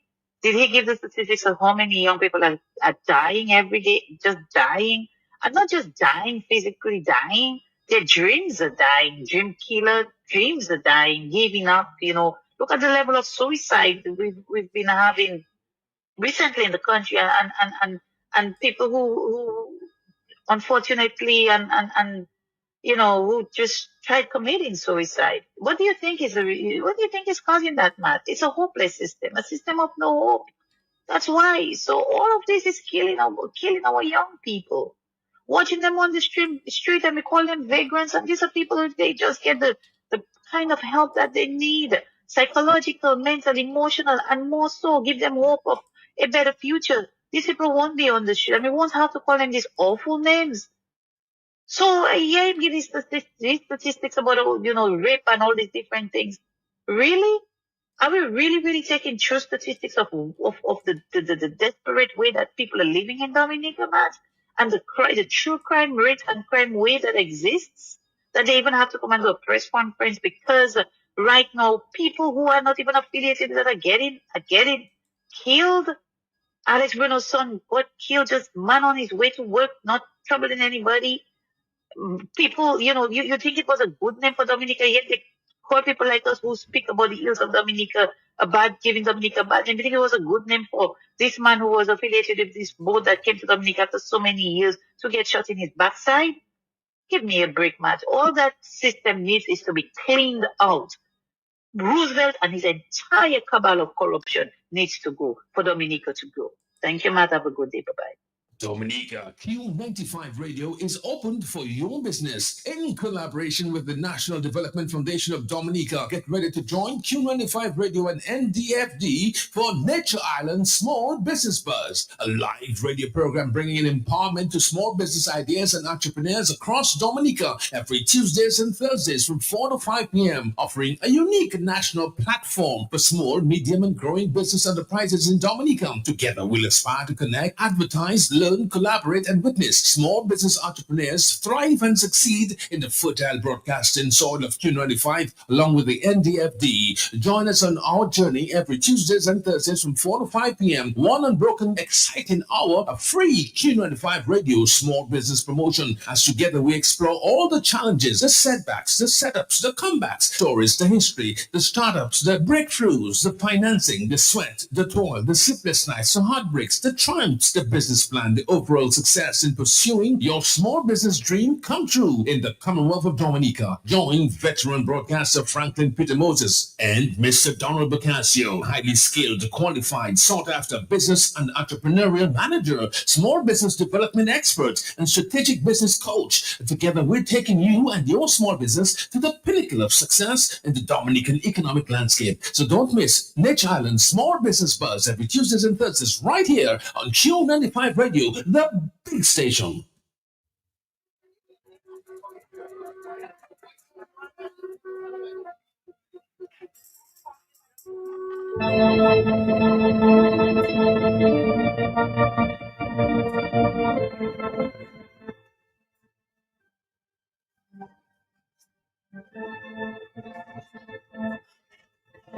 All right, somebody was saying, Matt, Thompson. Somebody said Thompson said it, so it's wrong as well. But according to my information, I suspect I'm going to go in search of what Thompson may have said. He was not saying it on his own. Sorry for the mix-up. Thompson was speaking in verbatim, meaning he was repeating what was said to him. So when we get that,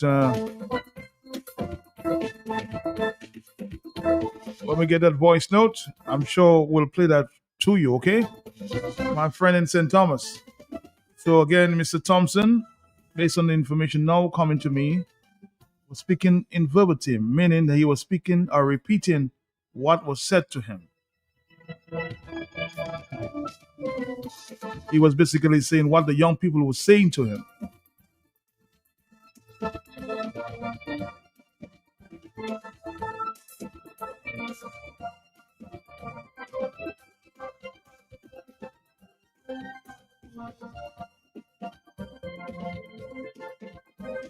Let's go back to the telephone. Are you there? Yes? Yes, Matt. It's an amazing phenomenon, Matt, because at some point in that press conference, Mr. Scare, it sounded like he was begging for a donation. You're aware of that, right, Matt?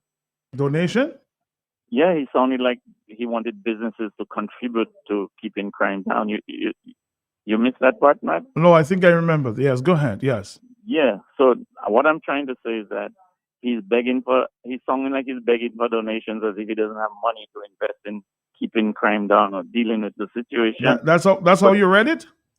Well, but Matt, that's how I read it, because I have to read it that way, because how many millions did he spend on lawyers from Trinidad to prosecute the opposition?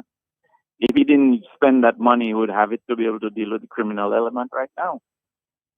So that's how I read it. And now he's begging. He sounds like he's begging from businessmen, entrepreneurs, whatever, the public, to give money for him to help deal with that situation. That's how I read it, man. All right.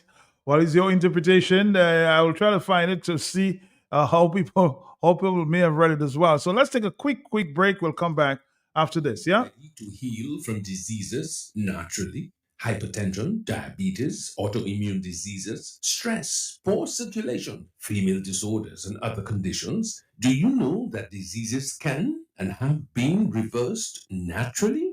Join us for the Natural Health and Healing Hour, presented by Roots Herbal Remedies on Friday, July 11th from 6:30 p.m. on Q95. Explore the healing powers of nature's herbarium with renowned herbal physician Deja and Dr. Paula Lockhart, PhD, author of 2 books, Natural Plant-Based Remedies and Herbal Physician's Guide to Food and Nutrition for Health, Healing and Well-Being. Tune in, call in, learn, be empowered. Take control of your well-being. The Health and Healing Hour starts on Friday, July 11th, 6:30 p.m. on Q95. Don't miss it. Call, learn, be empowered. Take control of your well-being naturally.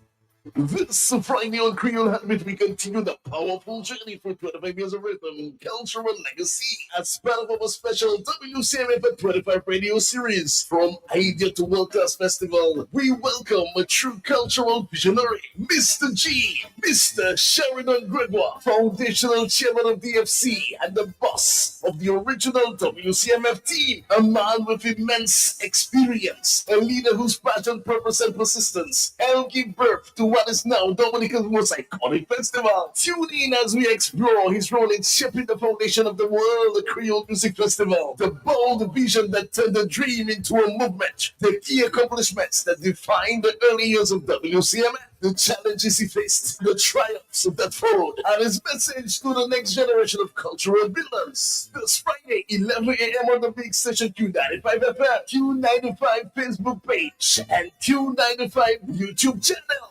Creole Habit, WCMF at 25.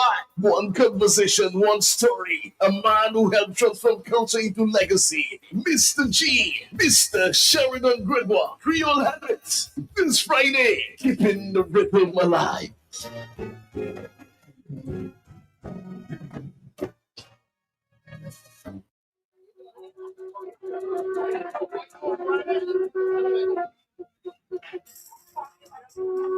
I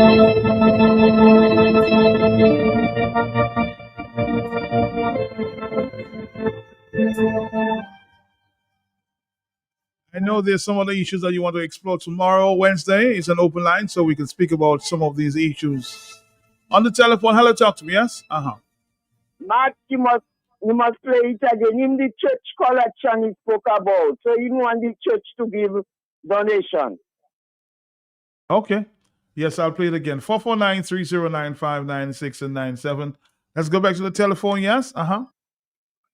Matt, I get the impression that Tell me. some of us have perfected the art of tearing down one another. I like to be balanced. I like to be fair. Why is it that some of us have been calling for the head of Mr. Blackmore? They want his head on a platter. So you mean to tell me a drive-by shooting, a death occurs, you're blaming the Minister of Security? Two individuals in town playing cowboy and Indian, shooting at each other, and you're blaming the Minister of Security? How do you bring this out as the evidence, the empirical evidence for calling for the head of Mr. Blackmore on a platter? Well, you have this brother, this big farmer, a frequent caller of yours, and I have a lot of respect for him. And he has also been calling for the head of Mr. Blackmore. But he's been blowing it warm and cold, hot and cold. But was he not once a police officer? Did he not serve with Mr. Blackmore? Do we get the impression that there's some long-standing feud between those two gentlemen? Because we want to be fair. Why some of us must be calling for his head? We must give the evidence. What is it he has shown in his non-performance? That's all I'm trying to figure out, Tell us, those of us who like to be balanced and listen on the side and like to and always want to know, well, why did you call for his head? All we want to know, is he going wrong? For you to say he's been there too long doesn't hold water, because that argument will cry foul. It will fall on others about he's been there too long. That is not an argument. If he's been performing, he's been performing. His boss thought that he should be put back and reinstated, rolled over, because he's doing a good job over and over. Fine. The commissioner of police, who is appointed with his say, would surely say to the hierarchy, I don't think we get along, we're not in very best of terms. But no, that doesn't appear to be so. We have to be fair and balanced. I detest that. We keep calling for the man's head. I mean, I know I'm going to get flack for that. I know I'm stepping on some toes, but that's how I like to shoot. I like to shoot straight with my mouth. I don't have any guns. Peter Caron. In 1993, Matt, when my daddy passed away, the police came around. They came to his room that he had a mini armory of about 18 guns and about 1,000 bullets. They took away all. Matt, it is 30 years they have not told us what they've done with his guns, what they've done with his ammunition. So shouldn't the state have at least compensated us? I'm sure. Shouldn't they have paid us at least? Something. Give you something. But they left nothing for you, Peter. Nothing for you. The value of his armory was about $100,000. Oh my God. And you just took it away. Granted, you had the right to do that, but I think the state owed the family to compensate them. I agree. Take care, bro. All right, thank you.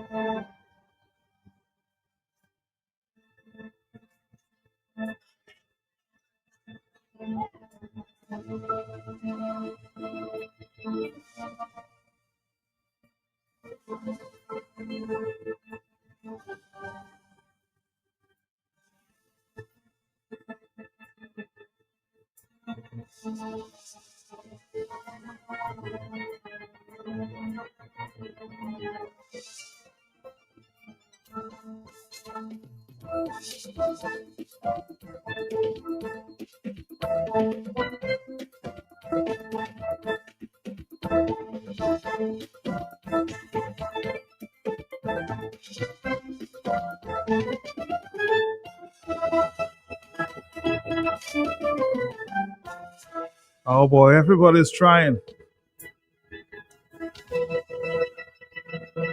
to connect. Good afternoon to you, Mr. Hillary Shillingford. I know you've been trying. How you doing?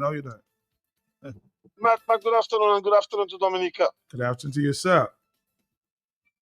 Matt, I heard you're expert and he's a real doctor. Criminologist, yes, Dr. I Peter was Seja. very impressed with him, yeah.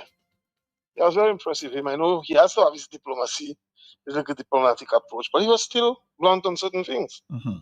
And he recognized, again, who am I to even speak where he speak? But clearly he made it clear that he see the fatigue, the extent of how fatigue is Blackmore. Because, I mean, after 20 years, man, who can continue without thinking is déjà the pattern the father live for them, you know? But Matt, altogether, I think you have been having a nice program. And we hear many callers making points. But it all boils down to the fact that Mr. Blackmore has been in that position for far too long. He has failed. And Matt, again, I was more disappointed in Mr. Skerritt than Mr. Blackmore. When Blackmore told you he knew who tell you to ask that question. You know what I'm saying? I was more disappointed with Mr. Skerritt because you know what? As the Prime Minister, he should shut him up right there. You know, he has the power to shut him up. Because people have a right to critique you. What make you think because you think somebody don't like you, they shouldn't critique you or people who like you? You know? That was very petty of him, Matt. But you know me. I'm a man, I call a spade a spade. I've always been that way, Matt. But let me tell you something. Again, the doctor dealt with the fact that interference in the police force can be a serious problem. True. You said that Matt, I've been saying it. Haven't I been saying that every day, Matt? for a long time. Blackmore controls the police force and he needs to get his hands off. Get his foot off the damn police neck. You hear me say that, Matt? He need to get his foot off the neck of the police. Matt, I'm going to tell you something and I'm going to make it clear today. All those who want to get vexed can get vexed, right? But the hierarchy of the police, even scared to talk to me in public as an ordinary hello. But you remember, it's not like they're talking to me in private, you know. But you can see they have to say hello to me. They have to look all around them. That's true. It happens to me too. A clear example, Matt. I was the one who was genuinely calling for the promotion of JJ on your program every day. I'm talking about his competence. I rate him as the best investigator, one of the best police officers in Dominica. That's true. I have always rated him as that on your program. But this one will pass me until they promote the man. The man afraid to say hello to me. It's obvious Blackmore and them have something they saying to them. When police officers go special branch, they're afraid to talk to you. Why is that so much? In a small country like Dominica, with a few police officers don't have to be that scared. You know, fellas in financial task intelligence, you're scared to talk to you in public. Why is that so much? Matt, another thing. Reverend Blackmore told you that he know who, and it's because they cannot. He prevented them from overrunning the government. Now that couldn't be me. That couldn't be me, because for overrunning the government, hundreds of people have been picked up, questioned, right, Matt? I have never been picked up of questioned. Is he saying that he's going to go to put me in his category? He's going to pick me up next time? Blackmore will never be intimidated by you. Matt, overrunning what government?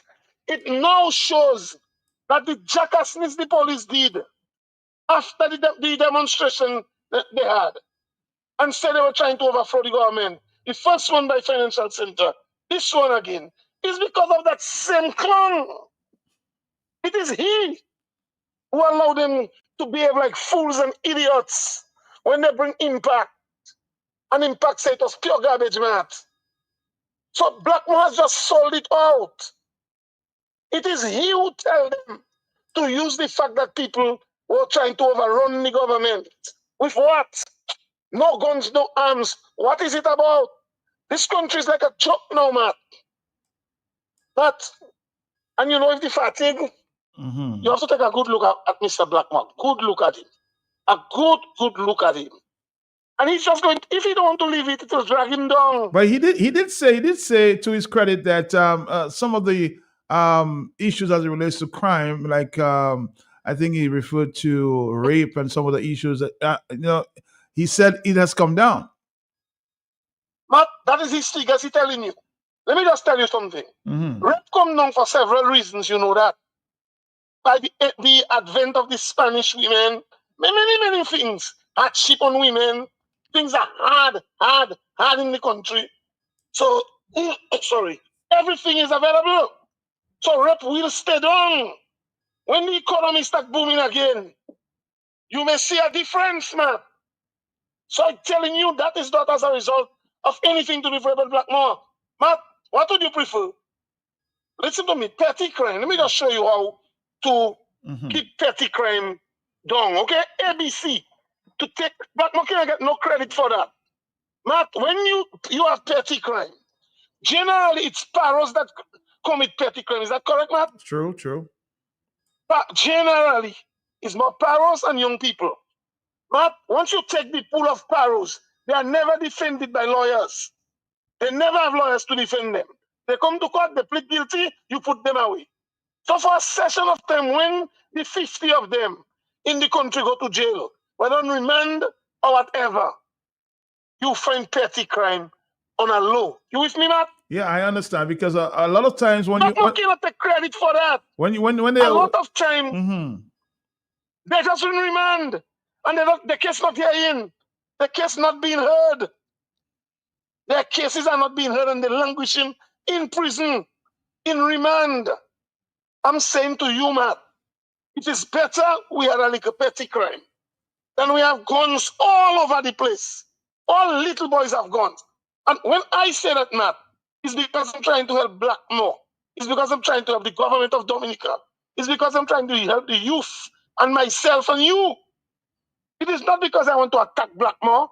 Mark, you cannot hear the passion I'm speaking with. That is a major problem. So Blackmore to think it's people that against him and for 1999 and he has moved on. It's garbage. Because Matt, as I tell you, and you know me, if Blackmore walks the street of Salisbury Rose or anywhere, and any 2 or 3 people was to attack that man, I would be the first to say, leave the damn man alone. And that is why I'm mad. Matt, Dominicans know me. I am not a man of revenge. If you come at me, I'll defend. Totally defense for myself. But I don't go holding people in my mind. You know what I'm saying, Matt? But the crime situation as it is as a result of Reuben Blackmore being too tired, uncrop of ideas. The police force has no confidence in him. And, you know, again, something on the, it was dealt with. The issue of bringing a foreign cop at the time, when that was well here, that was something Scary should have explored at the time. Entertained, yes. Because as he rightfully said, it would leave room for a succession plan. Because there's no succession plan in this present police force. You promote people based on favoritism. You promote people based on their parties and politics. So that way you can never get your most competent ones. And you're demoralizing your police officers. Matt, the only problem the police force have is with the interference of the politicians. And as a result of that, you have criminals being recruited into the police force. There's no more proper vetting. Every minister brings a quota, and they know they bring in criminals into the police force, and they continue to do it with impunity. That is the problem with the police force, man. So if we take that out, and even Corbett, if you were to give Corbett a chance to select this police without the hands of Black Muskerry or any other minister, I believe Corbett have his own flaws, you know, boss. Corbett have his serious flaws too. But I believe if you give him a chance somewhere he's sitting, these criminals will not come into the police force. I know I'm going to take some blows for that. That is my honest opinion. If you give Corbett a fair chance, get your hands off his back. I'm not saying he should be there. I don't believe he should be there. Okay? He's there already, nonetheless. If you give Corbett a chance, I don't believe we'll have criminals. He would frustrate those that inside there, and I don't think he would allow more to come in. When politics is involved, Corbett don't have a brain. He will jump when it's politics. So again, that leaves room for questioning. But if the politicians tell him, boy, we're not coming for your neck, do your thing, fix our police force first. I know he has. I had two experiences with that man. 2 times I had to deal with him. And like I told you before, Matt, it was absolute professionalism. I need nothing from Corbett. I'm not singing no song for Corbett. Okay?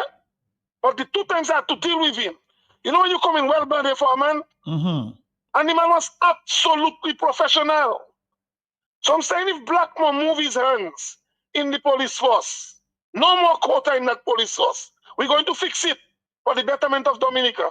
I believe with the support of JJ, once they know the chance, they will not get a chance on them. I believe we may have a better chance in the police force. But Blackmore need to take a rest. Or that position will drag him down. He's already doing that. So you say the police force is too partisan, too political. But that's the main problem. That is what bring the criminals into the fellas stealing gun. They catching them and they cannot fire them. Fellas stealing money and they're promoting them. Fellas doing crime in the police force. You see fellas that used to take people credit card, stole credit card on more than 3 occasions. Reports come to the commissioner of police and they've been promoted. Stealing police clothes and they've been promoted. These are things everybody knows. How do you have a man like that investigating crime? Tell me, once he gets offered something by the drug dealer, by the criminals, he will take the bribe. Matt, none of them know what is the problem. Until and unless, that's why they will never appoint them, you know. They're not going to appoint them. Because you might find one of them deciding, boy, I have to do it for Dominica. I'm appointed now to F with politicians.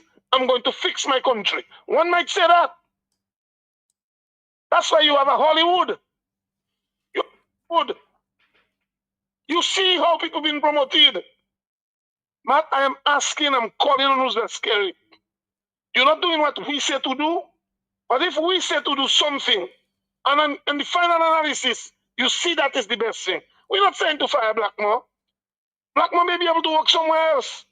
But if you so serious about crime, Roosevelt Scary, if you so serious about crime, if you have an interest in keeping crime down, in saving Dominica's name, tourists will stop coming here soon, you know. They'll blacklist us just now, you know, man. You know that? Obvious. Look, the same thing again. A boat come to bring people to better standard of living so they can get books to learn. And one of their staff gets shot by some jackass, by some idiot in Roseau. Matt, these things, they have far reaching effects. And unless Kerry can go publicly and deal with that, step up national security, take those little, I want to repeat that one again. The recruits you have walking in Roseau after 6 o'clock with a ticket book in there, stop that rubbish. Sapa policing. You cannot have recruits walking in Roseau after 6 with ticket book in their hand. That is absolute crap, man. They should be looking to fight criminal. Sorry. They should be looking to fight criminal and not be involved in that rubbish looking to put a ticket on a vehicle. War in the block. But again, we need that special task force Scary claiming he's going to put. We don't want him to like the rubbish he have in his, does he don't want in his detail. We don't want him to go and take dishonest people and put in those task force, man. We want him to take robust people that have honesty in them, that are ready to fight criminals. That's what we need now, man. Not those half police, not those that came in from drug dealers, paycheck. Not those that drug dealers to call the minister and say, hey, I want you to put Mr. in. Matt, we want genuine people to fight crime at the highest level. And Dominica can be the place it used to be. That's my contribution. Hillary Shillingford, thank you very much. And that's how we wrap it up there on this very serious program. All right, Dominica will be back tomorrow at the same time. Mirror. Lucky. That's how we go.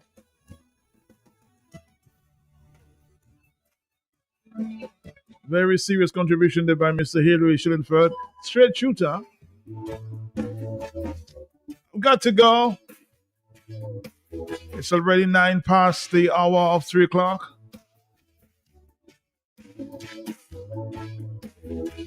Mirror.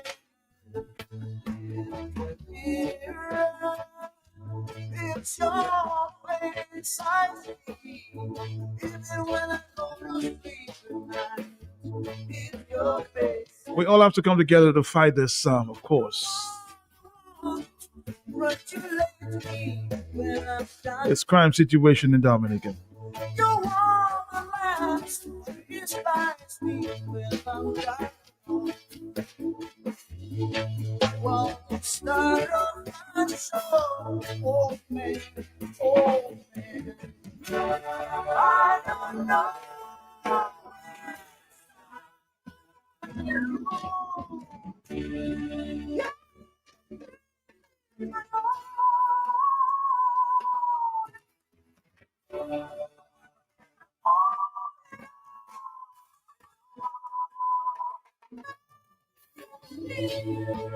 Of course, tomorrow I just discovered the clip that this caller, my friend there from St. Thomas, spoke about Dr. Thompson Fontaine, making reference to, of course, the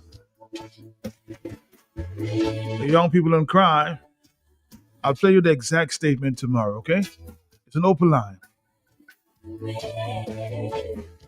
It was not coming from him, my brother. I will share that with you, okay?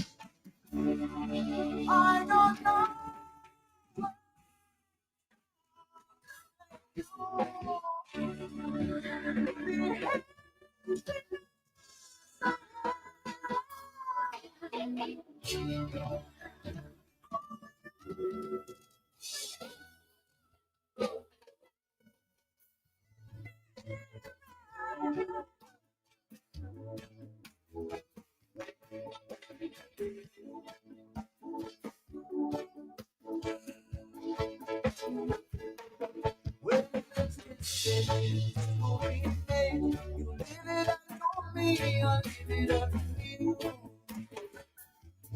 And whatever you decide, it's alright.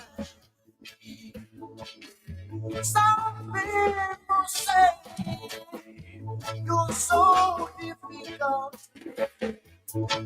Oh my, but I know different. Follow me, I'm right behind you. I don't know.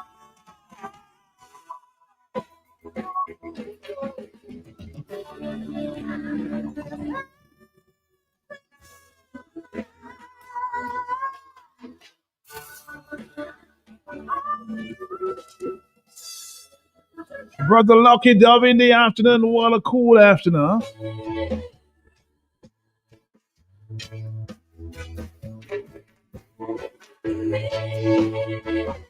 We need to cool down. Huh?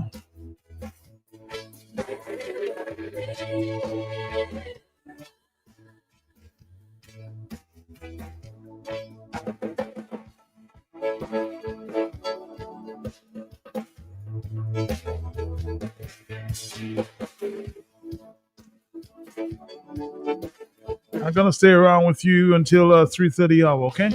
More Lucky Dub in the afternoon, making it a very, appreciative afternoon. All right, Dobby, what do you have for us at this time? What do you have for us at this time?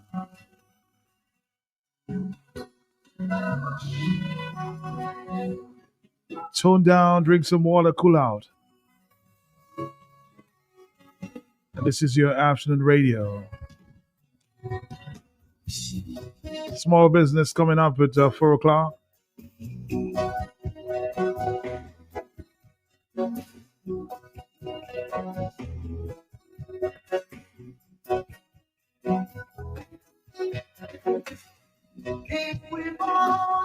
And don't forget to tune in tonight for the Global View and Q, huh? The right to freedom of speech, the right of freedom of protest. How that has changed over the years in Dominica. There will also be comments on illegal guns and rising crimes. A discussion to be led by Mr. Sheridan Gregoire and crew. Crimes under the microscope. Global View and Q, 8 o'clock tonight.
More Lucky Derby in the afternoon. It's already 3:15. We have another 50 minutes to go, huh? Right there, right, of course, right here on Q95. More Lucky.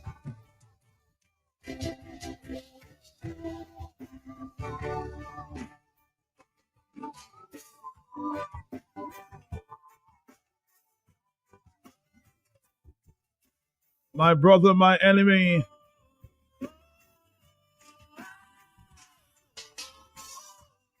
Always a great mix. One track at a time. Cannot fool me.